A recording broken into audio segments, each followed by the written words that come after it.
All right. So another special type of expression you'll see is this a binomial or trinomial? Binomial. This is what y'all know what this one's called? This is called a sum of two cubes. Why? Sum, because it's adding. And then both of these are cubes. These are cubes because they're both perfect cubes. If you were to do something times something times something, you get that expression. Like what times what times what gives you x cubed? X. So we'll say a is equal to x because the cube root of x cubed is just x.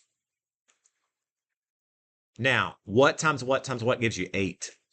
2. By the way, you got math 4 will get you this. Math 4 will check this. Y'all know that though. 8's 2. So B is 2.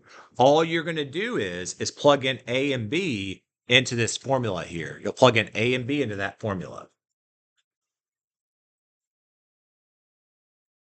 Okay, so A plus B, what would that be? X plus 2. And then A squared, what's A squared? It's be X squared. A times B, X times 2, 2X. Plus B squared, what's 2 squared? 4. I went too fast there. I apologize. I'll pause here. Okay. So like you put A in this spot. So like it's A is X, B is 2. So X plus 2. And then you square A. And then A times B, 2 times X, and then square B. Okay. What about this one? What do you think? Do they have any common factors? What do you think this one is? Difference of two cubes. Let's do it like this. Difference of two cubes. So you've got to find the cube root of each piece. Instead of doing the square root, you got to do the cube root. Do you know what the cube root of 64x cubed would be? Do you know what the cube root of 64 is? What times what times what gives you 64? About 4. And then the x cubed be x. So that'll be a. Let 4x be a. What's the cube root of 125? What times what times what gives you 125? Do y'all know? Somebody said it. 5. That's B.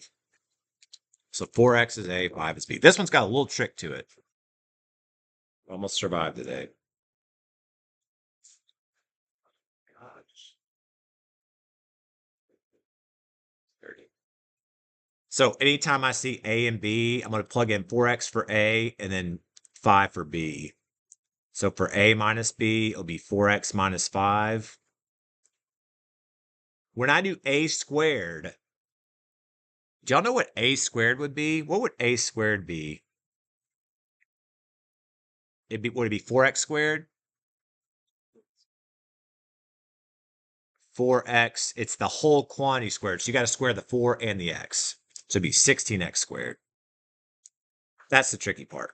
And it's plus A times B, 4x times 5, 20x, plus B squared, plus 5 squared, 25. Oh, by the way, I went too fast. This trinomial here will not be factorable. This will never be factorable. So